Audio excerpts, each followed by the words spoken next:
على رسوله الكريم أما بعد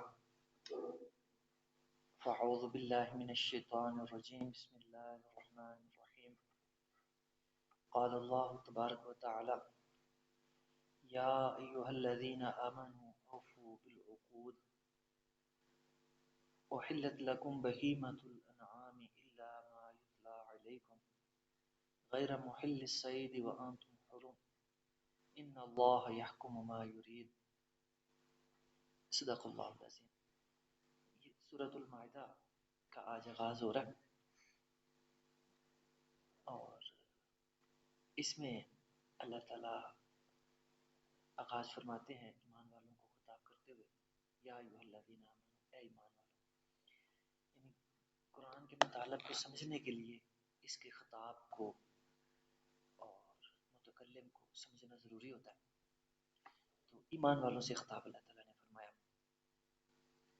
اور خطاب کر کے اللہ تعالیٰ نے کیا تعلیم دی؟ فرمایا اوفو بالعقود، عقود کو پورا کرو. اوفو جو ہے امر کا صیغہ ہے، وفا سے، وفا کرنا، کسی چیز کو پورا کرنا، مکمل کرنا. اور بالعقود، عقود جو ہے جمع کا صیغہ اور اس کی واحد عقدہ، اور عین قاف دال اس کا مادہ ہے. اور عقدہ کہتے ہیں گرہ کو، جو ہم گرہ لگاتے ہیں، کسی چیز کو باندھتے ہیں. تو یہ اس کا ابتدائی معنی ہے عقد کا. اور پھر اس کا جو آگے اصطلاحی معنی ہے، جو معروف ہے اس کا معنی، وہ آ جاتا ہے جو بھی ہم ایک دوسرے کے ساتھ کوئی معاہدہ کرتے ہیں، ایگریمنٹ کرتے ہیں، ایک دوسرے کے ساتھ جو ہم کوئی معاملہ طے کرتے ہیں، میثاق کرتے ہیں، عہد و پیمان کرتے ہیں، ان کے لیے یہ استعمال ہوتا ہے. جو ہم بندوں کے ساتھ کرتے ہیں وہ بھی اس کے تحت آ جاتا ہے. پھر جو ہمارا اللہ تعالیٰ کے ساتھ ایک معاہدہ ہے، ایگریمنٹ ہے، وہ بھی اس کے اندر آ جاتا ہے. تو اللہ تعالیٰ ایمان والوں کو خطاب فرماتے ہوئے اس سورہ کے آغاز میں، سورۃ المائدہ کے، یہی تلقین فرماتے ہیں اے ایمان والو، ان عقود کو پورا کرو. جو عقود تم نے اللہ کے ساتھ باندھے ہیں ان کو پورا کرو. جو تم آپس میں ایک دوسرے کے ساتھ کوئی معاہدہ کرتے ہو، کوئی ایگریمنٹ کرتے ہو، تو اس کو بھی پورا کرو. یہ بات کر کے تو آگے حلال و حرام کی طرف جو ہے رخ ہو جاتا ہے کلام کا. احلت لکم بہیمۃ الانعام. اب اللہ تعالیٰ نے حلال و حرام کی وضاحت فرمائی. یہ بڑی اہم آیات ہے، بڑی اہم آیات ہیں جس میں ہمیں پتہ چلتا ہے کہ اللہ نے ہمارے لیے حلال کن چیزوں کو قرار دیا اور حرام کن چیزوں کو قرار دیا. تو ان کو جو ہے پڑھنے سے پہلے یہ بنیادی بات میں ایک کرنا ضروری سمجھتا ہوں، وہ یہ کہ اللہ تعالیٰ نے جن چیزوں کو شریعت کے اندر حلال قرار دیا ہے وہ صحت کے حوالے سے ہمارے لیے مفید ہے. جن چیز کو اللہ نے حلال کہا ہے وہ ہماری صحت کے لیے فائدہ مند ہے. یہ چیز آج کی جو میڈیکل سائنس ہے وہ ثابت کر رہی ہے. جو چیزیں اللہ نے حلال کی ہیں مسلمانوں کے لیے، اس میں جو ہے دنیا کا، مسلمانوں کا فائدہ ہے دنیا کے اندر. تو پھر اس کے بعد جو چیزیں اللہ تعالیٰ نے حرام ٹھہرائی ہیں مسلمانوں کے لیے، تو ان پہ عمل کرنا، ان سے منع ہو جانا، اس میں بھی ہمارا دنیا کا فائدہ ہے. ہماری صحت کے لحاظ سے وہ چیزیں نقصان دہ. جتنا انسان غور کرتا ہے اتنی اس کے سامنے اللہ کی عقل اور اللہ کا علم کل واضح ہوتا ہے کہ اللہ تعالیٰ بڑے علم والا، بڑے عقل والا ہے، کہ اس نے جو چیزیں ہمیں حلال کر کے دی ہیں، کہا ہے کہ یہ تمہارے لیے حلال ہے، ان میں ہمارا فائدہ ہے. اور جن کو کہا کہ تمہارے لیے یہ حرام ہے تو ان میں ہمارا نقصان ہے. تو اب سمجھنے والی بات یہ ہے کہ جو ہے پھر جو ہے اللہ تعالیٰ کے جو احکام ہیں اس میں فائدہ ہمارا ہی ہے، اللہ کا فائدہ نہیں ہے. اللہ تعالیٰ جو ہمیں حکم دیتا ہے وہ ہمارے فائدے کے لیے دیتا ہے. یہ بہت بڑی بات ہے جو میں شروع میں کرنی مناسب سمجھتا ہوں. اس بات کو بنیادی بات کو مد نظر رکھتے ہوئے اب آگے کے مضامین کو سمجھنے کی ضرورت ہے. فرمایا احلت لکم بہیمۃ الانعام، کہ تمہارے لیے اللہ کہتا ہے میں نے حلال کیے ہیں انعام کی قسم کے بہیمہ. اچھا، اب انعام کنہیں کہتے ہیں یہ سورۃ الانعام کی ابھی آیات میں نکالتا ہوں اور وہاں سے آپ کو پڑھ کے بتاتا ہوں کہ انعام اللہ تعالیٰ نے کس کو کہا. یہ آیت مبارکہ ہے سورۃ الانعام کی 142، یہاں سے آغاز ہو رہا ہے وَمِنَ الْأَنْعَامِ حَمُولَةً وَفَرْشًا. تو یہ میں نے اس لیے پڑھی تاکہ پتہ چل جائے کہ یہ اللہ تعالیٰ انعام کا تذکرہ کر رہے ہیں. انعام کا جو ذکر اللہ نے شروع فرمایا. اس سے اگلی آیت 143 اس میں فرمایا ثمانیۃ ازواج. ان انعام کے اللہ نے وضاحت فرمائی کہ یہ کیا ہے. یہ فرمایا کہ 8 چیزیں ہیں. ثمانیۃ ازواج کون کون سے؟ من الضأن اثنین، اللہ نے بھیڑ سے شروع کیا. بھیڑ کی 2 یعنی ایک نر اور ایک مادہ، اس کو 2 کہا گیا. وَمِنَ الْمَعْزِ اثْنَيْنِ، اسی طرح بکری کی قسم 2 اللہ نے کہی، اس کی بھی نر اور مادہ 2 کی ہو گئی. پھر اس کے بعد فرمایا اس سے اگلی آیت 143 اس میں فرمایا وَمِنَ الْإِبِلِ اثْنَيْنِ، اونٹ کی بھی فرمایا کہ 2 قسمیں یعنی نر اور مادہ اس کی بھی. وَمِنَ الْبَقَرِ اثْنَيْنِ، اور بکر گائے کی بھی 2 قسمیں اللہ نے ان کو شمار کیا یعنی اس کا بھی نر اور مادہ. تو اس طرح یہ ٹوٹل 8 جو چیزیں اللہ نے گنوائی ہیں ان کو اللہ تعالیٰ نے انعام کہا. یہ سورۃ الانعام کی یہ آیات 142 سے 143 تک کی جو میں نے آپ کے سامنے یہ تلاوت کی ہے، تو یہ اس لیے کی تاکہ پتہ چل جائے کہ اللہ تعالیٰ نے انعام کن جانوروں کو کہا ہے. یہ 8 چیزیں ان کو اللہ نے انعام کہا ہے قرآن مجید کے اندر ہی دوسرے مقام پہ. اور پھر بہیمہ کسے کہتے ہیں؟ بہیمہ کہتے ہیں چوپایوں کو. یہ اصل میں لفظ بہم سے ہے، اور بہم جو ہے یہ مطلب کہتے ہیں جو کہ مطلب ہو بہم استعمال ہوتا ہے جو قوت گویائی سے محروم ہو، اس کے لیے بہم کا لفظ استعمال ہوتا ہے. تو بے زبان بھی جسے کہہ دیتے ہیں. تو بہیمہ جو اصطلاحی معنوں میں استعمال ہوتا ہے چوپایوں کے لیے استعمال ہوتا ہے. اور یہ لفظ ہی بتا رہا ہے کہ اس سے کون سے جانور مراد ہے. چو کا لفظ 4 کے معنوں میں استعمال ہوتا ہے اور پائے کا لفظ پیر کے معنوں میں استعمال ہوتا ہے، یعنی ایسے جانور جو کہ 4 پیروں والے. ہاں چوپائے، ان کو چوپائے کہتے ہیں. تو انعام کی قسم کے جو چوپائے ہیں فرمایا وہ تمہارے لیے میں نے حلال کر دی. یہ ایک اور بات یہاں سمجھنے والی ہے کہ اللہ تعالیٰ نے جو ہے حلال کا دائرہ کتنا وسیع کر دیا. حلال کا دائرہ یہ بات کر کے اللہ تعالیٰ نے بہت وسیع کر دیا. فرمایا انعام کی قسم کے جو چوپائے ہیں 4 جو ہے پیروں والے 4 ٹنگوں والے جو جانور ہیں انعام کی قسم کے. انعام کی بھی میں نے ابھی وہ بتائیں 8 جو اللہ تعالیٰ نے ان کی بھی وضاحت فرمائی، تو ان کو فرمایا میں نے حلال کر دیا. تو اللہ تعالیٰ نے کتنا وسیع کر دیا اس کا دائرہ حلال چیزوں کا، حلال جو جانور ہے ان کا. اور فرمایا حرام وہ ہیں الا ما یتلا علیکم، جو میں ابھی تمہیں بتاؤں گا. فرمایا حرام صرف وہ ہے، ان کے علاوہ فرمایا ساری چیزیں حلال. یعنی اللہ کی مہربانی دیکھیں، اللہ کا انعام دیکھیں کہ حرام اللہ نے تھوڑی چیزیں گنی چنی، اور حلال فرمایا اس کے علاوہ ساری حلال ہے. دنیا جہان کی ساری چیزیں جو انعام کی قسم کی حلال ہے تمہارے لیے، کھاؤ ان کو. اب ایک اللہ تعالیٰ نے یہاں استثناء بیان فرمایا غیر محل الصید وانتم حرم. ہاں فرمایا کہ جب تم نے احرام باندھا ہو حج عمرے کے لیے، تم جب احرام باندھ چکے ہو اس وقت تم نے شکار نہیں کرنا. غیر محل الصید، تم نے شکار نہیں کرنا. وانتم حرم، جب تم حرم کے اندر ہو، جب تم نے احرام پہنا ہو. سفید رنگ کے کپڑے ہوتے ہیں نا، چادریں جو حج عمرہ کے لیے پہنتے ہیں حاجی عمرہ کرنے والے. تو اس احرام کے اندر اللہ تعالیٰ نے شکار کرنے کو حرام قرار دیا. تو اب یہ حکم پڑھتے ہوئے بار بار ذہن جاتا ہے اس طرف کہ یہ جو مطلب بنی اسرائیل کے اندر جو اللہ تعالیٰ نے سبت والے دن شکار حرام کیا تھا، میں نے اس کا واقعہ سورۃ الاعراف سے پچھلے دنوں پڑھ کے سنایا تھا کہ اللہ تعالیٰ نے بنی اسرائیل پہ بھی ایک دن ہفتے کا رکھا تھا کہ جس میں اللہ نے ان کو شکار سے منع کیا تھا. اور ہم نے پڑھا، میں نے وہ ترجمہ پڑھ کے سنایا تھا سورۃ الاعراف کا، کہ انہوں نے کیسے شرعی ہیلے نکالے اللہ کو دھوکہ دینے کے، اللہ کے ساتھ ہاتھ کرنے کے شرعی ہیلے نکال لیے انہوں نے.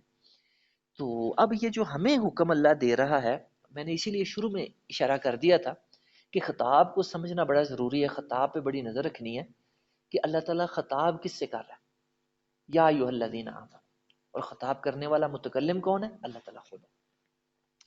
تو یہاں اہل کتاب کو نہیں اللہ نے مخاطب فرمایا، یہود و نصارہ کو نہیں مخاطب فرمایا، بلکہ یا ایھا الذین آمنوا، اے وہ لوگوں جو ایمان لا چکے. ہمیں ایمان والوں کو اللہ نے خطاب کیا، ہمیں اللہ تعالیٰ نے مخاطب فرمایا. اور مخاطب فرما کے کیا کہا کہ تم نے شکار نہیں کرنا جب تم احرام کی حالت میں ہو، جب تم نے احرام باندھا اس وقت تم نے شکار نہیں کرنا.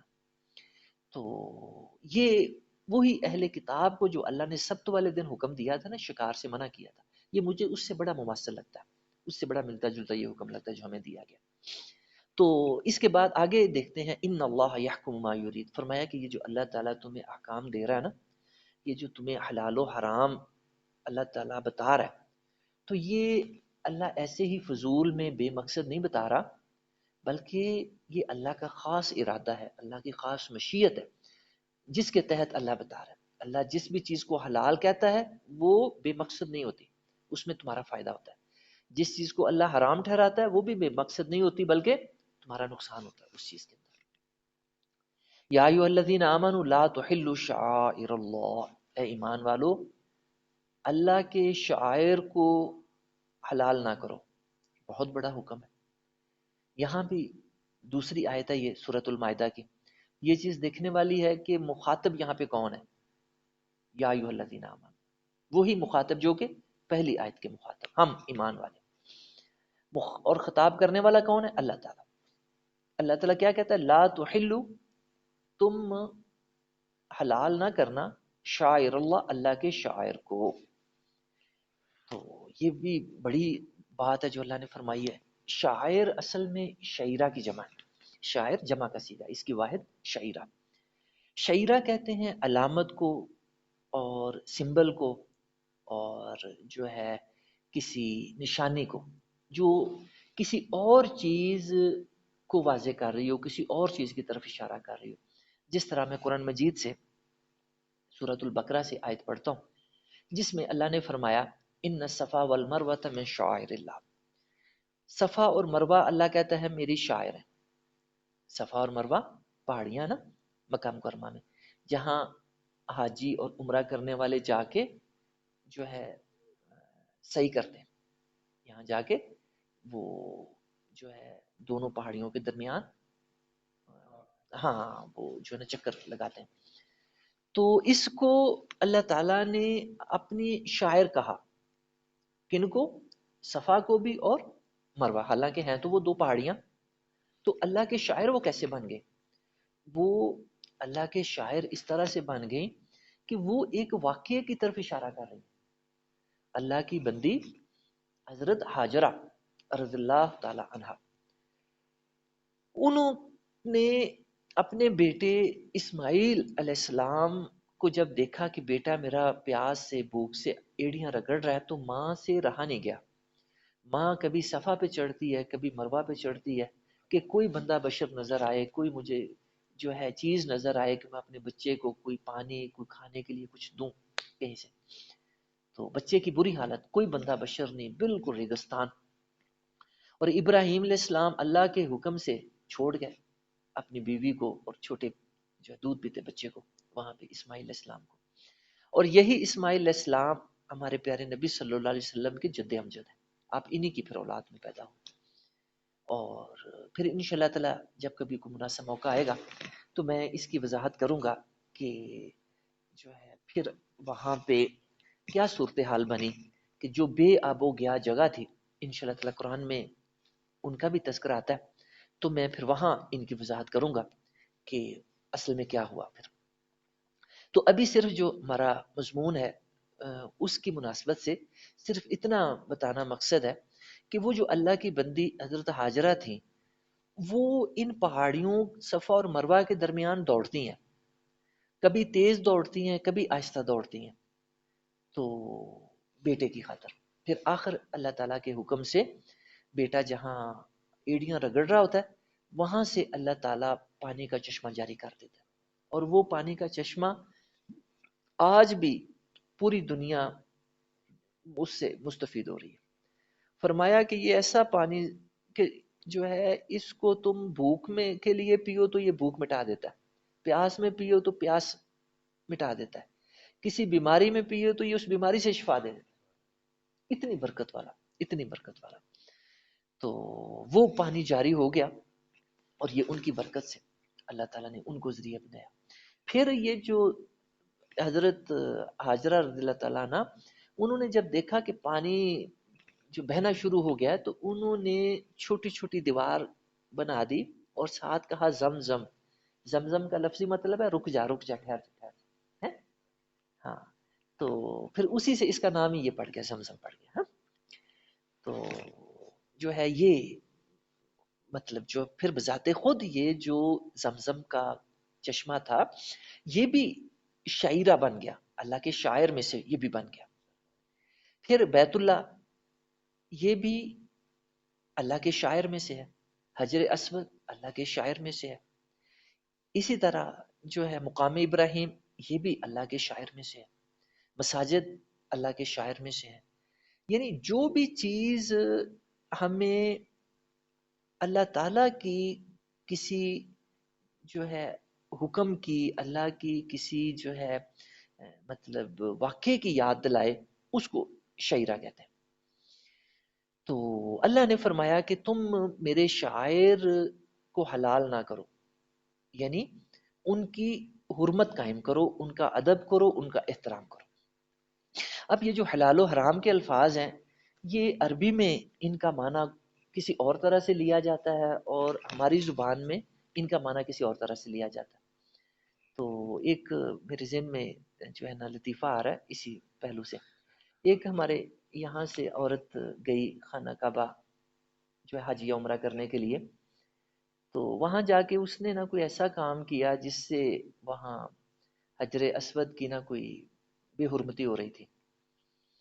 تو وہاں کے شرطے آ گئے تو وہ آ کے کہنے لگے ہاذا حرام، ہاذا حرام، ہاذا حرام.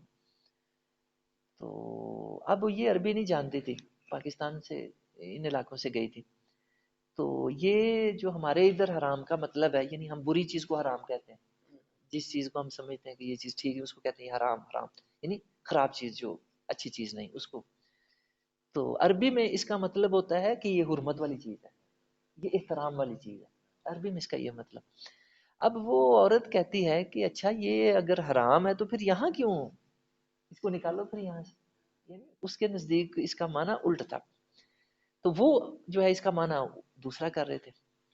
تو یہ حلال و حرام کے جو الفاظ ہیں تو یہ ہمیں عربی کے لحاظ سے سمجھنے ہیں کہ عربی میں ان کا کیا مطلب ہے، اور اسی لحاظ سے ہمیں پھر آگے بات کی سمجھ آتی ہے. تو فرمایا کہ اللہ کے جتنے بھی شاعر ہیں، اللہ کی جتنی بھی علامتیں ٹھہرائی ہوئی ہیں، جس طرح قربانی اللہ کے شاعر میں سے، اللہ کو نہ گوشت جاتا ہے، نہ جانور پہنچتا ہے، نہ ان کا خون پہنچتا ہے. تو یہ کیا ہے؟ یہ ہمیں اللہ کے کسی خاص حکم کو یاد دلا دیتی. تو انہی چیزوں کو شاعر اللہ نے کہا، انہی کو شاعر کہا جاتا ہے جو اللہ کے کسی حکم کو، اللہ کے کسی فرمان کو یاد کرا دے، ان کو شاعر کہا جاتا ہے. تو فرمایا کہ جتنے بھی اللہ کے شاعر ہیں ان کا ادب کرو، احترام کرو، ان کی حرمت قائم کرو. وَلَا الشَّهْرَ الْحَرَامُ، پھر اسی طرح فرمایا کہ جو حرمت والے مہینے ہیں ان کی بھی حرمت قائم کرو، ان کا بھی ادب کرو، احترام کرو. اور یہ جو حرمت والے مہینوں کا اللہ نے تذکرہ فرمایا، یہ 4 مہینے ہیں اسلامی کیلنڈر کے لحاظ سے. کون کون سے؟ 3 تو کنزیکٹو ہیں، جس میں ذوالقعدہ، ذوالحجہ اور محرم، یہ 3 مسلسل مہینے آتے ہیں. 2 سال کے، اسلامی سال کے آخر میں، اور ایک شروع کا مہینہ محرم، اسلامی سال کا پہلا مہینہ. تو یہ 3 مہینے کنزیکٹو ہیں، اور ان پہ غور کرنے سے پتہ چلتا ہے کہ ان کو جو حرام ٹھہرایا گیا یہ حج کی مناسبت سے، کیونکہ پرانے زمانے میں لوگ حج کرنے کے لیے ایک ایک 2 مہینے پہلے گھروں سے نکل آتے تھے.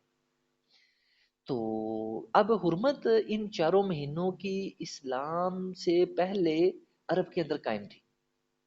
یعنی اسلام جو ہے نبی اکرم صلی اللہ علیہ وسلم کی بعثت سے پہلے بھی عرب کے لوگ ان 4 مہینوں کی جو ہے حرمت کے قائل تھے، ان کا احترام کرتے تھے. احترام کا کیا مطلب تھا؟ کہ وہ ان 4 مہینوں میں کوئی جنگ نہیں چھیڑتے تھے، لڑائی نہیں کرتے تھے، جنگ و جدال فساد نہیں کرتے تھے. ان 4 مہینوں میں لوٹ مار نہیں کرتے تھے، ورنہ عرب کے لوگوں کا ذریعہ معاش لوٹ مار تھا، قافلوں کو لوٹنا اور جو قتل و غارت گری کرنا. تو جب یہ 4 مہینے آ جاتے تو قتل و غارت گری روک لیتے، لوٹ مار روک لیتے، لڑائی بند کر دیتے، جنگیں بند کر دیتے، جنگیں نہ کرتے. چوتھا مہینہ رجب کا، جو کہ 7واں مہینہ ہے اسلامی سال کا. تو یہ 4 مہینے ان کی حرمت نبی علیہ السلام کی بعثت سے پہلے عربوں کے اندر چلی آ رہی تھی. تو جب نبی اکرم صلی اللہ علیہ وسلم نے جو ہے اسلام کی جو ہے آپ نے دعوت دی، تو اس کے اندر بھی اللہ تعالیٰ نے ان 4 مہینوں کی حرمت کو باقی رکھا. کیونکہ جیسے میں نے ابھی اشارہ کیا کہ ان میں جو 3 مہینے ہیں وہ تو خاص حج کے ہیں. ایک ذوالحجہ کا اپنا مہینہ، اور ایک اس سے پہلے ذوالقعدہ کا. کیونکہ پرانے زمانے میں بھی لوگ مہینہ 2 پہلے ہی گھروں سے نکل آتے تھے، لمبا سفر، اور سواریوں پہ لوگ سفر کرتے تھے، ایک ایک 2 مہینے ان کو سفر میں لگ جاتے تھے مکہ پہنچنے میں. تو اب اس کا فائدہ یہ تھا کہ جو بھی لوگ حج کے ارادے سے گھروں سے نکل رہے ہیں وہ پرامن ہو جائے، کوئی ان پہ حملہ نہ کرے، کوئی لوٹ مار نہ کرے، اور ان کو اور کوئی تنگی نہ پیش آئے. یہ اللہ تعالیٰ نے اہتمام فرمایا ہوا تھا. تو حج نبی علیہ السلام کی بعثت سے پہلے بھی ہوتا تھا، آپ لوگ جانتے ہیں یہ بات. تو لیکن وہ جو ہے، اور انہوں نے کچھ خرابیاں نکالی ہوئی تھی، نسائی کی ایک رسم نکالی ہوئی تھی. وہ جب دیکھتے کوئی اپنا فائدہ کوئی ان کو مل رہا ہے جنگوں میں، لڑائی لوٹ مار میں، تو وہ ایک نسائی کی رسم نکال کے تو وہ ان مہینوں کو آگے پیچھے ہیر پھیر کر دیتے. جس طرح شرعی ہلے اہل کتاب نے نکالے، آج کل مسلمان بھی نکالتے ہیں، تو یہی عرب والے لوگ بھی کرتے تھے. یعنی جب اپنا فائدہ دنیا کا کوئی نظر آنا تو اللہ کے حکموں میں انہوں نے گڑبڑ کر دی. تو یہ بڑی سخت چیز ہے، ایسا نہیں کرنا چاہیے. اللہ کے حکموں پہ جیسے ان کی روح ہے، جیسے اللہ کی منشا ہے اس کے مطابق چلیں گے تو پھر ہمیں اللہ کا قرب حاصل ہوگا، اللہ کی رضا حاصل ہوگی. اگر ہم اللہ کو دھوکہ فریب دینے کی کوشش کریں گے، شرعی ہیلے نکال لیں گے اللہ کے دین کے حوالے سے، تو ہم جو ہے اس کے ذریعے ہدایت نہیں پائیں گے، گمراہی پائیں گے. اللہ تعالیٰ ہمیں ہدایت عطا فرمائے، دین کی صحیح سمجھ عطا فرمائے، عمل کی توفیق عطا فرمائے. تو یہ جہاں شرعی ہیلے اہل کتاب نکالنے میں بڑے ماہر تھے، یہ عرب والے لوگ بھی جو ہے ایسی حرکتیں جب ان کو موقع ملتا تو وہ بھی پیچھے نہ رہتے. تو اشر حرم جو تھے ان میں بھی وہ گڑبڑ کر جاتے تھے. نسائی کی رسم جیسے میں نے ذکر کیا انہوں نے نکالی ہوئی تھی کہ جب آتا رجب آتا تو وہ رجب کا نام شبان رکھ دیتے ہیں، تو اس کے بعد جو شبان کا مہینہ آتا ہے اس کا نام وہ رجب رکھ دیتے. یعنی جب دنیا کا کوئی فائدہ دیکھتے، کوئی قافلہ ان کو نظر آ جاتا رجب کے اندر مال و دولت والا، کہ ادلا بدلا کر، ہاں ادلا بدلا کر دیتے، یعنی یہ نہ صحیح اگلا صحیح، ہاں اس کا نام بدل دیتے. ہاں رجب کو کہتے یہ شبان ہو گیا، اور جب شبان نے آنا تو اس کو کہہ دینا یہ رجب ہو گیا. یعنی یہ شرعی ہلا. تو ان سے اللہ کو تو نہیں دھوکہ دیا جا سکتا، انسان اپنے آپ کو ہی دھوکہ دیتا ہے. اللہ کی رحمتوں سے، فضل سے محروم ہوتا ہے، اللہ کی رضا سے، اللہ کے قرب سے بندہ محروم ہوتا ہے. تو یہ کم عقلی لوگوں کی جو ایسا کرتے ہیں، شرعی ہیلے نکالتے ہیں اللہ کے دین میں ہیر پھیر کرنے کے لیے، گڑبڑ کرنے کے لیے. تو اہل عرب نے بھی یہ کام نے کیا ہوا تھا، شروع کیا ہوا تھا. تو اللہ نے فرمایا کہ نہیں ایسا نہ کرو. جو اشہر حرم ہے، 4 مہینے ہیں حرمت والے، ان کی حرمت کو قائم کرو. ولل ہدیہ، اسی طرح ہدیہ کے بارے میں کہا. یہ جو لفظ الہدیہ ہے یہ جمع کا صیغہ ہے، اور اس کا واحد الہدیتن ہے. تو اس کا جو بنیادی لفظ کا مطلب ہے وہ وہی ہے جو ہم ہدایت کہتے ہیں جس کو، یا جس کو ہم ہدیہ کہتے ہیں گفٹ کے معنوں میں، کسی کو ہدیہ دینا، گفٹ دینا. تحفہ دینا، یہ لفظ جو ہے اس کے وہی معنی ہے۔ لیکن یہاں اصطلاحی معنی اس کے کیا ہیں؟ جو اس کے ابتدائی معنی تو وہی جو میں نے ابھی ذکر کی ہے، لیکن جو اس کے اصطلاحی معنی ہے وہ یہ لفظ استعمال ہونے لگ گیا قربانی کے ان جانوروں کے لیے جو بیت اللہ کی طرف، اللہ کے گھر کی طرف لے جائے جاتے تھے قربان کرنے کے لیے۔ ابھی بھی آپ جانتے ہیں کہ جو لوگ حج عمرہ کرتے ہیں وہ وہاں قربانی بھی کرتے ہیں۔ اب یہ ہے کہ جو مطلب اس میں اور جو ٹیکنالوجی کی وجہ سے اور وہاں کی گورنمنٹ نے جو سہولیات دے دی ہیں لوگوں کو کہ وہ پیسے جمع کرا دیں قربانی کے، اور پھر وہ گورنمنٹ سب کی طرف سے وہ قربانی کر دیتی۔ لیکن پرانے زمانے میں ایسی گورنمنٹس نہیں تھی، بلکہ جن جن لوگوں نے قربانی دینی ہوتی تھی وہ اپنے گھروں سے قربانی ساتھ لے کے آتے تھے، تو اس کو ہدیہ کہا گیا۔ اب یہ بات سمجھنے والی کہ ان کو ہدیہ کا لفظ کیوں دیا گیا، اس کے مطلب ایک تو یہ چیز سمجھ آتی ہے کہ یہ جو جانور تھے ان کو لے جایا جاتا تھا اللہ کے گھر کی طرف، یعنی ہدیہ کا مطلب گائیڈ کرنا، رہنمائی کرنا، ہدایت دینا، کسی کو کسی راہ پہ لگانا۔ تو ایک یہ اس کی وجہ سمجھ آتی ہے، وجہ تسمیہ، کہ ان کو اس وجہ سے ہدیہ کہا گیا قربانی کے جانوروں کو۔ دوسری وجہ یہ سمجھ آتی ہے کہ قربانی دینے والا اس قربانی کے ذریعے ہدایت پا جاتا ہے، سیدھی راہ پہ آ جاتا ہے، اللہ کا قرب حاصل کر لیتا ہے۔ تو ایک یہ وجہ اس کی سمجھ آتی ہے، وجہ تسمیہ، ان جانوروں کو یہ نام دینے کی۔ اور تیسری ایک اور وجہ یہ سامنے آتی ہے کہ یہ جو قربانی دی جاتی ہے، یہ قربانی دینے والا گویا کہ اللہ کو ہدیہ پیش کرتا ہے، اللہ کو گفٹ دیتا ہے، اللہ کو تحفہ پیش کرتا ہے۔ تو یہ معنی کے لحاظ سے بھی ان جانوروں کے لیے یہ لفظ استعمال کرنا، اس کی وجہ تسمیہ سمجھ آتی ہے۔ تو یہ میں نے خود چیک کیا کیونکہ یہ تھوڑا سا معمولی سا فرق ہے اس کے جمع اور واحد کے اندر، تو میں خود اس میں پہلے مطلب غور کرتا رہا کہ یہ لفظ واحد ہے کہ جمع۔ پھر میں نے اس کو خود لغات کے اندر جا کے دیکھا تو مجھے پتہ چلا کہ یہ لفظ جمع بھی استعمال ہوتا ہے، ہدایہ کا لفظ بھی جمع اس کا ہے، ہدیات کا لفظ بھی جمع کے طور پہ آتا ہے، اور الہدیہ کا لفظ بھی اس کی جمع کے طور پہ آتا ہے، اور واحد ان کی الہدیتن ہے۔ تو یہ ان قربانی کے جانوروں کے لیے استعمال ہوتا ہے جو حاجی عمرہ کرنے والے اپنے گھروں سے لے کے بیت اللہ کی طرف لے کے جایا کرتے تھے۔ ولل قلائد، اور آگے قلائد بیان فرمایا۔ قلائد کا لفظ بھی جمع کا صیغہ، اس کا واحد جو ہے قلادتن ہے۔ قلائد اس کی جمع، واحد اس کی القلادت۔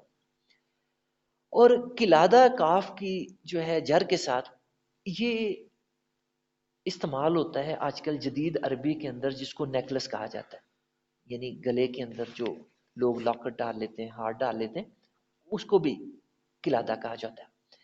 پھر کسی کو جو ہے کسی کمپٹیشن کے اندر، مقابلے کے اندر کوئی مطلب وہ گلے میں ڈالنے والے ملتے ہیں، انعام ملتے ہیں، تو ان کو بھی قلادہ کہا جاتا ہے۔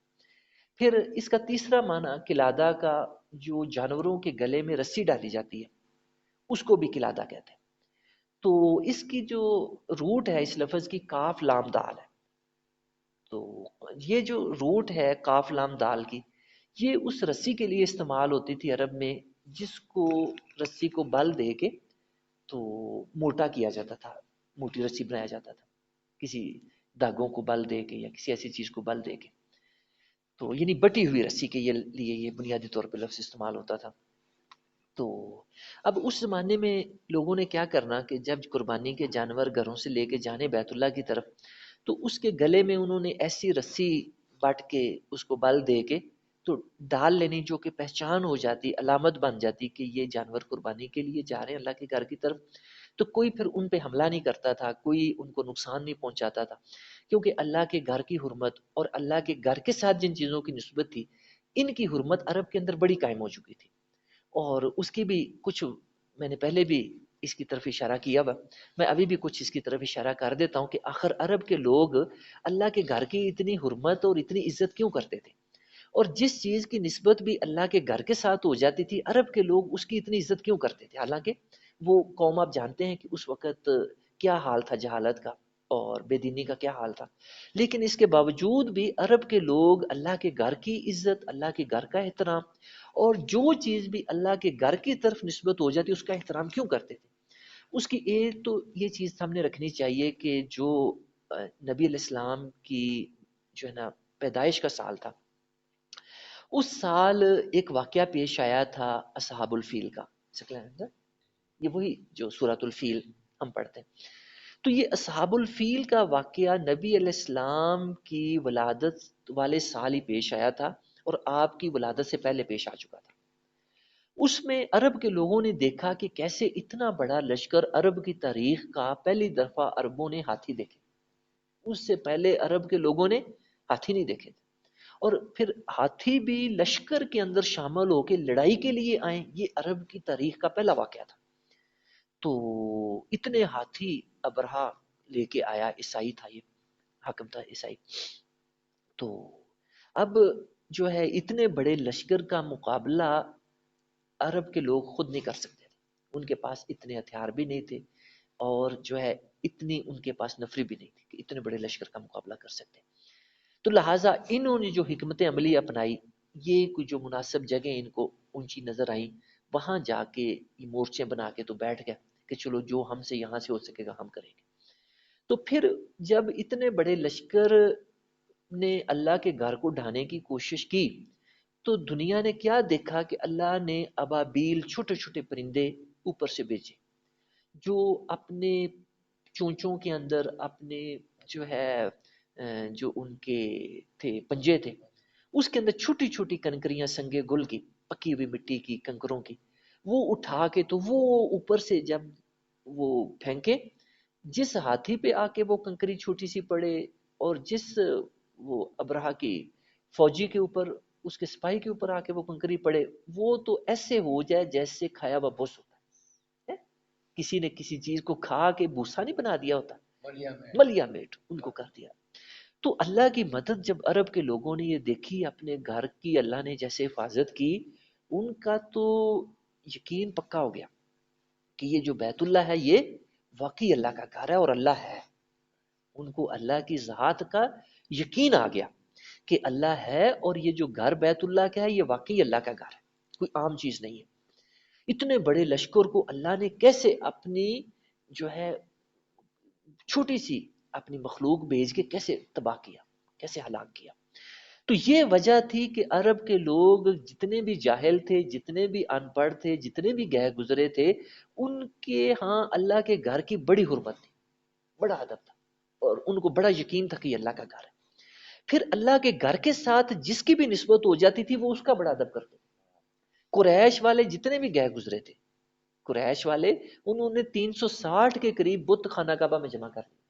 اللہ کے گھر میں 350 سے زیادہ بت اکٹھے کر چکے تھے. وہ گھر جو کہ توحید کا مرکز تھا.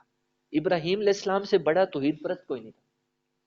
تو وہ ابراہیم علیہ السلام کی اولاد تھے. قریش ابراہیم اسماعیل علیہ السلام کی اولاد تھے، اور اتنے جو ہے توحید پرست جو ہے اپنے ابا و اجداد کی اولاد ہونے کے باوجود 300-400 کے قریب بت انہوں نے اکٹھے کر لیے اللہ کے گھر کے اندر. اور اس کے باوجود جو ہے اب ان کی نسبت اللہ کے گھر کے ساتھ تھی، تو ان کے قافلے تجارت کے لیے شام جاتے، فلسطین جاتے، دوسرے علاقوں میں جاتے، تو پورے عرب کے لوگ ان کی حفاظت کرتے. کیوں حفاظت کرتے؟ کہ وہ کہتے کہ یہ اللہ کے گھر کے متولی ہیں، اللہ کے گھر کے متولی، اللہ کے گھر کی دیکھ بھال کرنے والے، یہ اللہ کے گھر کی حفاظت کرنے والے، اللہ کے گھر کے یہ جو ہے خیال رکھنے والے. اس وجہ سے پورے عرب کے اندر ان کی عزت ہوتی تھی.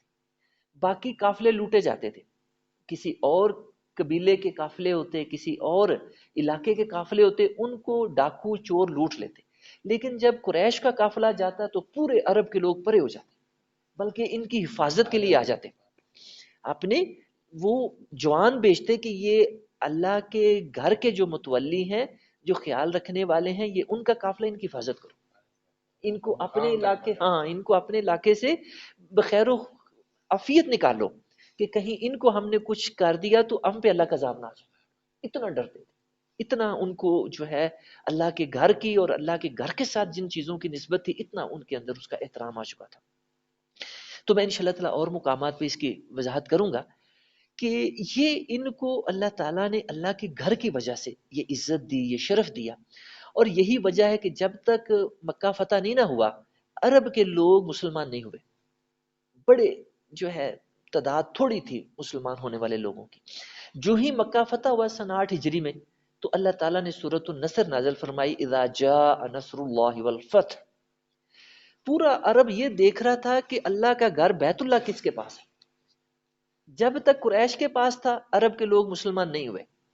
جو ہی 8 ہجری میں مکہ فتح ہوا، بیت اللہ مسلمانوں کی کسٹڈی میں آ گیا، تو اب عرب کے لوگ جوک در جوک، فوج در فوج حاضر ہوئے اسلام قبول کرنے. ان کا یقین تھا کہ بیت اللہ جن کے پاس ہے وہی اللہ کے بندے، اللہ کی مدد انہی کے ساتھ. جب تک قریش کے پاس تھا تو وہ قریش کو صحیح سمجھ رہے تھے. جب مسلمانوں نے مکہ فتح کر لیا، مسلمانوں کے کسٹڈی میں وہ آ گیا، مسلمانوں کی تولیت میں آ گیا خانہ کعبہ، تو پھر عرب کے لوگ جوک در جوک حاضر ہوئے ہیں اسلام قبول کرنے کے لیے. آپ اندازہ کریں کہ 8 ہجری میں مسلمانوں کی جو فوج تھی 10,000 کی تھی. جو مسلمان چلے ہیں مکہ فتح کرنے کے لیے کتنے تھے؟ 10,000. اور ٹھیک 2 سال کے اندر اندر خطبہ حجت الوداع جب نبی علیہ السلام نے دیا سن جو ہے 10 ہجری میں، سن 10 ہجری میں، تو اس وقت کتنے مسلمان تھے؟ 1.25 لاکھ. اندازہ کر ان 2 سالوں کے اندر کتنی تیزی سے اسلام پھیلا ہے. اور وہ اللہ کے گھر کی برکت کہ عرب کے لوگوں کے اندر یہ بات بیٹھی ہوئی تھی کہ جس کے پاس اللہ کا گھر ہے وہی حق پہ، وہی اللہ کا جو ہے خاص ہے. تو یہ فرمایا کہ ولل قلائد، کہ وہ اپنے جب جانور قربانی کے لیے لے کے جاتے حج عمرہ کرنے کے لیے لوگ عرب کے، تو وہ اس کے گلے میں ایک رسی بٹ کے نا تو وہ ڈال دیتے تاکہ لوگوں کو پتا چل جائے کہ یہ جانور اللہ کے گھر میں قربان ہونے کے لیے جا رہے ہیں. تو جب بھی جہاں سے بھی وہ جانور گزرتے تو لوگ بڑی عزت کرتے، بڑا احترام کرتے، بلکہ ان کی حفاظت کرتے، ان کو اپنے علاقوں سے اپنی نگرانی میں اپنی حفاظت میں گزارتے کہ ان کو جو ہے کوئی نقصان نہیں پہنچنا چاہیے، ورنہ ایسا نہ ہو کہ اللہ کا عذاب ہم پہ آ جائے. اتنا ان کے اندر ہیبت اور ڈر بیٹھی ہوئی تھی اللہ کے گھر کی اور ان چیزوں کی جن کی نسبت اللہ کے گھر کے ساتھ ہو جاتی تھی، وہ قریش ہوں یا قربانی کے جانور ہوں. تو اب یہاں ایک اور چیز سمجھنے والی ہے کہ الہدیہ یہ بھی قربانی کے جانوروں کو کہتے ہیں، میں نے جیسے ابھی وضاحت کی، اور قلائد بھی انہی کو.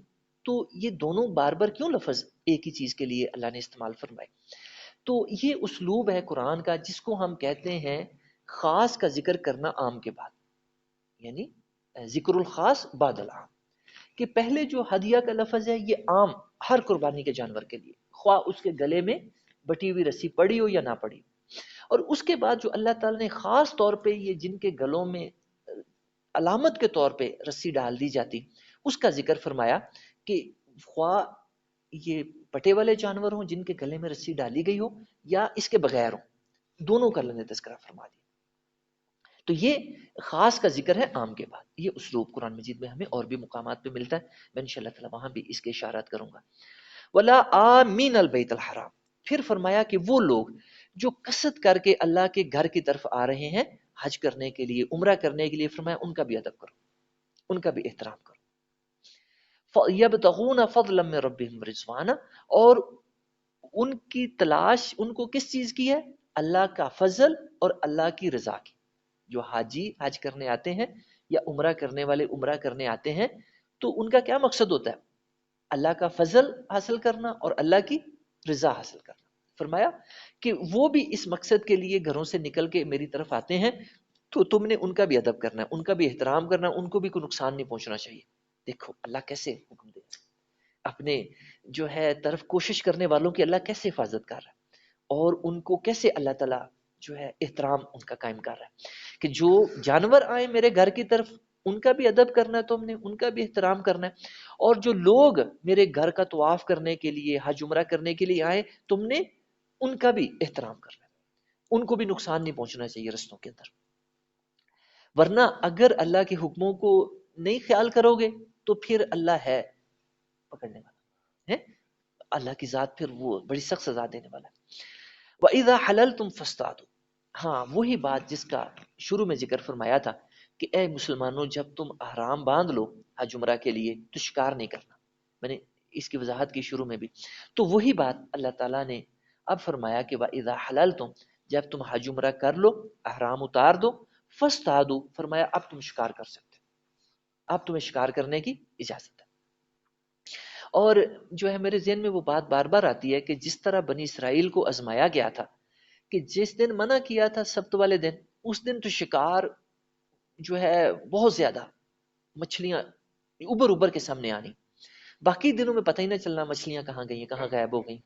تو اسی طرح مسلمان بھی جب حالت احرام میں ہوں، حج عمرہ کے لیے جا رہے ہوں، احرام باندھا ہو، تو اس وقت یہ آزمائش زیادہ آ جاتی ہے کہ اس وقت پھر جو ہے شکار والی چیزیں وہ زیادہ، اور اس میں مچھلی بھی ہے، اس میں پھر باقی جو ہاں پرندے، پھر باقی جانور، ہرن ہے یا باقی جو مطلب جانور شکار کے لیے ہوتے ہیں، تو وہ بھی مطلب آزمائش کے لیے زیادہ آ سکتے ہیں، کیونکہ اللہ نے بندوں کو آخر جو جنت دینی ہے، اپنا قرب دینا ہے، اپنی رضا دینی، مفت میں تو نہیں دینی، اللہ نے پرکھ کے دیکھ کے دینی ہے۔ ام حسبتم ان تدخلوا الجنہ، کیا تم سمجھے بیٹھے ہو کہ ایسی جنت میں پہنچ جاؤ گے؟ ولما یاتکم مثل الذین خلو من قبلکم، جبکہ تم پہ ابھی وہ حالات آئی نہیں جو تم سے پہلے لوگوں پہ آ چکے، مستهم البأساء والضراء وزلزلوا حتى يقول الرسول والذین آمنوا معه متى نصر اللہ الا ان نصر اللہ قریب۔ فرمایا کہ یہ کوئی اتنی ٹھنڈی راہ نہیں ہے کہ بڑے آرام سے چل کے تم اللہ کے قریب پہنچ جاؤ گے، اللہ کی رضا پالو گے، جنت میں داخل ہو جاؤ گے، نہیں۔ اس میں فرمایا کہ ابتلائیں میں بیچتا ہوں، یہ لازمی بیچتا ہوں کہ اسی سے تو کھرے کھوٹے کی پہچان ہوتی ہے کہ کون اپنے دعویٰ ایمان میں سچا ہے اور کون جھوٹا ہے۔ یعنی اب جو ہے یہ بڑی اہم چیز ہے جو دنیا کے اندر خیال رکھنے والی ہے کہ لوگ کہتے ہیں کہ پتہ نہیں دین مطلب جو ہے ایسے ہی بس زبانی کلامی اللہ کو ہم جو ہے مطلب جو ہے ٹرخا لیں گے جس طرح دنیا والوں کو ٹرخا لیتے ہیں، تو نہیں، ایسا اللہ کے سامنے نہیں ہونا۔ اللہ تو علیم بذات الصدور ہے، اور وہ مالک نے دنیا کا نظام ہی ایسا بنایا ہے کہ یہاں قانون ابتلا ہر انسان کو اس میں سے گزرنا پڑتا ہے۔ اور میں مطلب جو ہے بڑا حیران ہوتا ہوں کہ لوگ دعائیں مانگتے ہیں اللہ سے، کیسی دعائیں مانگتے ہیں؟ کہتے ہیں کہ یا اللہ ہمیں آزمائشوں سے بچانا، ہمیں جو ہے ابتلا میں نہ ڈالنا، کسی آزمائش میں نہ ڈالنا۔ تو میں کہتا ہوں بیوقوفو، یہ آزمائشیں تو اللہ کے قانون کا حصہ ہے، آزمائشوں کے بغیر تو کھرے کھوٹے کا پتہ ہی نہیں چلتا۔ ہاں یعنی یہ دعا کرنی چاہیے کہ یا اللہ جو بھی آزمائشیں میرے اوپر تو لائے مجھے کامیاب فرما، مجھے ان کے اندر، کہ جب بندہ آزمائشوں کے اندر کامیاب ہوتا ہے تو پھر اللہ کا قرب حاصل ہوتا ہے، پھر اللہ کی رضا حاصل ہوتی ہے، پھر اونچا مرتبہ، اونچا مقام حاصل ہوتا ہے۔ اور جو ان آزمائشوں کے اندر ناکام ہوتا ہے، فیل ہوتا ہے، تو وہ نیچے گر جاتا ہے، اس کا مقام پہلے سے بھی نیچے ہو جاتا ہے۔ اور یہ جو اللہ کی آزمائش کا اصول ہے، اس سے کوئی انسان نہیں بچتا۔ جو بھی انسان دنیا میں آیا ہے، دنیا اللہ نے بنائی اسی لیے، لِيَبْلُوَكُمْ أَيُّكُمْ أَحْسَنُ عَمَلًا، یہ ابتلا کے لیے اللہ نے بنائی ہے کہ کون احسن عمل کرتا ہے اور کون جو ہے دوسرے غلط عمل کرتا ہے۔ وَلَا يَجْرِمَنَّكُمْ شَنَآنُ قَوْمٍ أَن صَدُّوكُمْ عَنِ الْمَسْجِدِ الْحَرَامِ أَن تَعْتَدُوا، اور فرمایا کہ دیکھو اس کا بھی خیال رکھنا، وَلَا يَجْرِمَنَّكُمْ، کہ تمہیں مجرم نہ بنائے پائے، شنآن قوم، کسی قوم کی دشمنی، شنآن کہتے ہیں دشمنی کو، ان صدوکم، کہ انہوں نے تمہیں روکا تھا، عن المسجد الحرام، مسجد حرام سے، ان تعتدو، کہ تم زیادتی کرنے لگ جاؤ۔ یہ بڑی اہم بات ہے جو اللہ نے بیان فرمائی کہ مسلمانوں کو کفار مکہ نے 7 سال تک مسجد حرام سے روکے رکھا۔ مسجد حرام کہتے ہیں بیت اللہ کو، جو مکہ مکرمہ کے اندر اللہ کا گھر ہے نا، جہاں جا کے ہم حج عمرہ کرتے ہیں، اس کو مسجد حرام کہتے ہیں۔ اس سے کافروں نے مسلمانوں کو 7 سال تک روکے رکھا، نہیں جانے دیا۔ پھر 6 سال مسلمان بڑے اداس تھے، ہجرت کر کے گھر بار چھوڑ کے، رشتہ دار سب کچھ چھوڑ چھاڑ کے آئے ہوئے تھے یہاں مدینہ منورہ میں، تو ان کو گھر کی یاد بڑی ستاتی تھی، ان کا بڑا جی کرتا تھا کہ ہم اپنے گھروں کو جا کے دیکھیں۔ آخر بندے کے دل میں ایک محبت ہوتی ہے اپنے علاقے کی جہاں بندہ پلا بڑا ہوتا ہے، جہاں زندگی گزاری ہوتی ہے، ٹائم گزارا ہوتا ہے، ایک خاص محبت ہوتی ہے اپنے اس علاقے کی ہر بندے کے دل میں قدرتی طور پہ. تو صحابہ کرام کے دلوں میں بھی یہ چیز تھی، خود نبی علیہ السلام کو بھی اپنے علاقے سے بڑی محبت تھی. تو آپ نے خواب دیکھا کہ میں جو ہے نا طواف کر رہا ہوں خانہ کعبہ کا، اور ساتھ آپ نے دیکھا کہ میں وہاں اللہ کے جو ہے سامنے قربانی بھی کر رہا ہوں، جانوروں کو قربان کر رہا ہوں. تو آپ نے یہ خواب صحابہ کرام سے ذکر فرمایا. ان کو پتا تھا کہ اللہ کے نبیوں کے خواب جھوٹے نہیں ہوتے، بلکہ یہ وحی ہوتے. اللہ کے جو نبیوں کے خواب ہیں نا، یہ اللہ کی طرف سے وحی ہوتے ہیں. جو ابراہیم علیہ السلام بیٹے اسماعیل کو ذبح کرنے کے لیے لے کے چل پڑے تھے، تو وہ بھی خواب ہی تھا، وہ بھی خواب ہی تھا، جس کو انہوں نے جو ہے سمجھا کہ یہ اللہ کا حکم ہے.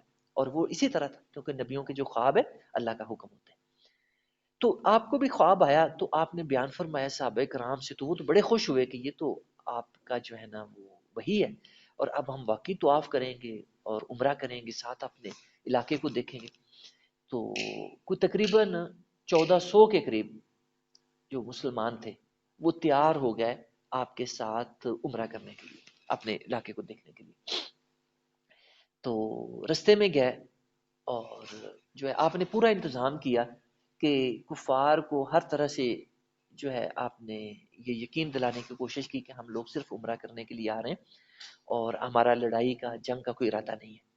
لیکن اس کے باوجود بھی کفار مکہ نے، قریش مکہ نے آپ کو اور آپ کے ساتھیوں کو روک دیا، مکہ مکرمہ میں داخل نہیں ہونے دیا، آپ کو عمرہ نہیں کرنے دیا. پھر جو ہے آگے جو ہے وہ اس کی وضاحت صلح حدیبیہ ہوئی، باقی معاملات پیش آئے. تو ابھی صرف یہ چیز بتانی مقصود ہے کہ کس طرح کفار مکہ نے مسلمانوں کو 7 سال تک روکے رکھا اور خانہ کعبہ کا طواف نہیں کرنے دیا، وہاں پہ داخل نہیں ہونے دیا. تو اللہ تعالیٰ نے کہا کہ دیکھو انہوں نے تو تمہارے ساتھ یہ زیادتی کی، تمہیں مسجد حرام سے انہوں نے روکے رکھا، لیکن فرمایا کہ یہ چیز بھی تمہیں باعث نہ بن جائے کہ تم زیادتی پہ اترو. یعنی زیادتی کا اللہ نے حکم اور اجازت نہیں دی کسی حال میں بھی، خواہ کہ اتنی بڑی زیادتی بھی مسلمانوں کے ساتھ ہو چکی ہو. تو ایسی صورت میں بھی اللہ تعالیٰ نے تعتدو، اعتداء کی، زیادتی کی اجازت نہیں دی. یہ بات خاص طور پہ سمجھنے والی. وَتَعَاوَنُوا عَلَى الْبِرِّ وَالتَّقْوَى، اور فرمایا کہ تعاون کیا کرو بر پر اور تقوی پر، نیکی کے کاموں میں اور تقوی کے کاموں میں ایک دوسرے کے ساتھ تعاون کیا کرو، ایک دوسرے کی مدد کیا کرو، ایک دوسرے کا ہاتھ بٹایا کرو. وَلَا تَعَاوَنُوا عَلَى الْإِثْمِ وَالْعُدْوَانِ، اور اسم، گناہ اور عدوان، عدوان کہتے ہیں زیادتی کو، اس کے معاملے میں تعاون نہ کیا کرو. گناہ کے اور عدوان کے معاملے میں، زیادتی کے معاملوں میں ایک دوسرے کے ساتھ تعاون، مدد نہ کیا کرو. یہ بہت بڑا اللہ کا حکم ہے جس کو سمجھنا ضروری ہے کہ جب بھی نیکی کا، تقوی کا معاملہ ہو تو وہاں دوسروں کی مدد کی جائے، دوسروں کا ہاتھ بٹایا جائے، تعاون کیا جائے. لیکن جب معاملہ گناہ کا ہو، زیادتی کا ہو، ظلم کا ہو، تو وہاں اللہ نے منع کیا ہے کہ وہاں تعاون نہیں کرنا، وہاں آپ نے ساتھ نہیں دینا. واتقوا اللہ، اللہ سے ڈرو، اللہ کا تقوی اختیار کرو. اور یہ وہی حکم ہے جو علامہ محمد الطاہر ابن عاشور رحمۃ اللہ علیہ نے بیان فرمایا کہ قرآن مجید میں اللہ کے اسماء کے بعد سب سے زیادہ جو ذکر ہے وہ تقوی کا ہے، اللہ کا تقوی اختیار کرنے کا. اور اللہ نے جو اپنی صفات کا تذکرہ قرآن مجید میں سب سے زیادہ کیا ہے، اس کا بھی ایک خاص مقصد ہے کہ اللہ تعالیٰ ہمیں اپنی صفات سے آگاہ فرماتے ہیں تاکہ ہم اپنے اندر اللہ کی صفات کو پیدا کریں. یہ حدیث مبارکہ میں نبی علیہ السلام نے فرمایا کہ اپنے اندر اللہ کی صفات کو پیدا کرو. تو اللہ کی صفات کو اپنے اندر پیدا کرنا، یہ ہمیں اس کی تلقین فرمائی گئی، اور یہ جو ہے ایک بہت بڑی چیز ہے کہ اللہ کی جو صفتیں ہیں وہ اللہ کے بندوں کے اندر بھی آئیں، ان کے بندوں کے اندر بھی اللہ کی جو صفات کی جھلک ہے وہ نظر آئے. یہ اللہ کی خوشنودی اور اللہ کی رضا کا سبب ہے. تو ان کے بعد جس چیز کا قرآن میں سب سے زیادہ ذکر آیا ہے وہ اللہ کا تقوی اختیار کرنے کا. اور اللہ کا تقوی کیا چیز ہے، یہ میں مختلف مقامات پہ اس کی وضاحت کرتا رہتا ہوں، اور ابھی انشاءاللہ تعالی یہ آگے بھی اس کا تذکرہ آئے گا کہ اللہ تعالیٰ نے تقوی کی کیا وضاحت کی ہے. اور اس کا خلاصہ یہ ہے کہ تقوی اصل میں پرہیز کا نام ہے، بچنے کا نام ہے۔ کس سے بچنے کا نام ہے؟ اللہ کی نافرمانی کی چیزوں سے۔ اور تقوی نام ہے جو اللہ کے حکم ہے ان پہ عمل کرنے کا۔ یہ جو ہمارے دل کی کیفیت ہے اس کو تقوی کہا جاتا ہے، کہ جو ہم نیکی کے کاموں کی طرف بڑھتے ہیں اور برے کاموں سے اپنے آپ کو روکتے ہیں، اس کو تقوی کہتے ہیں۔ یہ جو ہمارے اندر ڈر پایا جاتا ہے، احساس پایا جاتا ہے، شعور پایا جاتا ہے، اس کو تقوی کہتے ہیں۔ ان اللہ شدید العقاب، بے شک اللہ تعالیٰ بڑا سخت عذاب دینے والا بھی ہے اپنے جو نافرمان ہیں، جو اللہ کے حکموں کی نافرمانی کرتے ہیں، ان پہ عمل نہیں کرتے۔ اللہ تعالیٰ ہمیں دین کو سمجھنے کی اور عمل کی توفیق عطا فرمائے۔